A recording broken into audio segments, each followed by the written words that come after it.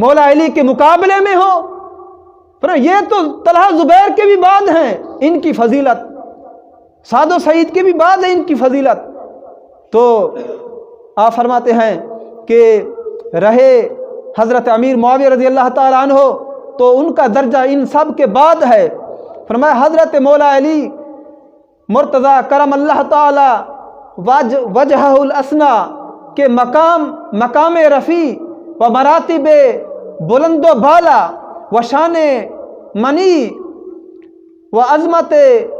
و منزلت محکم تک تو ان سے وہ دور دراز منزلیں ہیں جن ہزاروں ہزار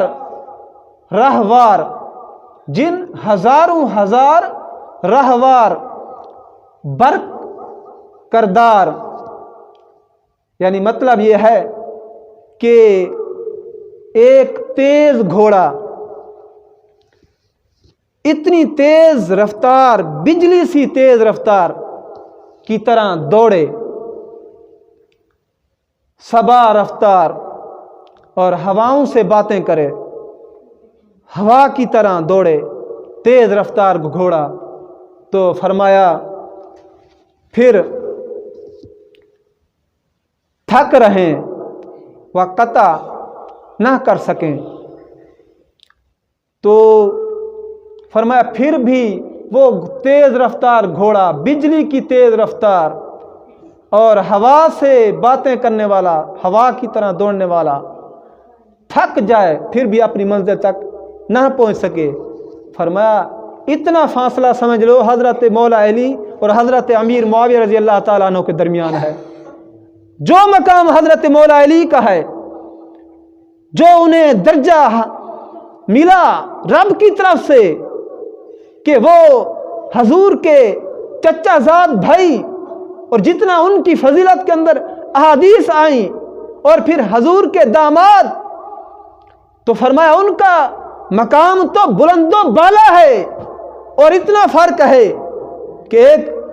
تیز رفتار گھوڑا دوڑے پھر بھی وہ اپنی منزل مقصود تک نہ پہنچ سکے، بجلی کی طرح دوڑنے والا۔ تو فرمایا کہ یہ اتنا فاصلہ حضرت مولا علی اور پھر حضرت امیر معاویہ کے درمیان ہے۔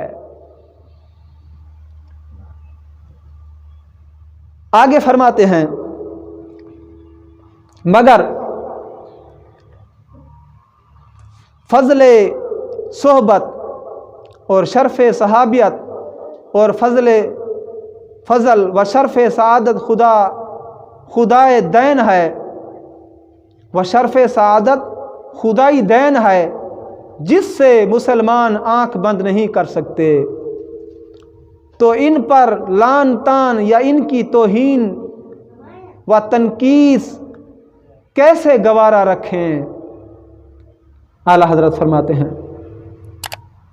کہ ان کی صحبت، جو صحابی رسول ہیں، یہ جو انہیں مقام ملا ہے اور جو انہیں شرف ملا ہے اور جو انہیں سعادت ملی ہے، یہ خدائی دین ہے، یہ اللہ کی طرف سے ملا ہے، اور اس سے کوئی انکار نہیں کر سکتا کہ حضرت امیر معاویہ تو کاتب وحی بھی ہیں۔ حضرت امیر معاویہ تو آپ حضور کے سالہ بھی ہیں، حضرت ام حبیبہ ام المومنین رضی اللہ تعالیٰ عنہ کے بھائی، اور پھر آپ فاتح عرب و عجم بھی ہیں، تو یہ جو آپ کو فضیلت ملی ہے اس سے کوئی انکار نہیں کر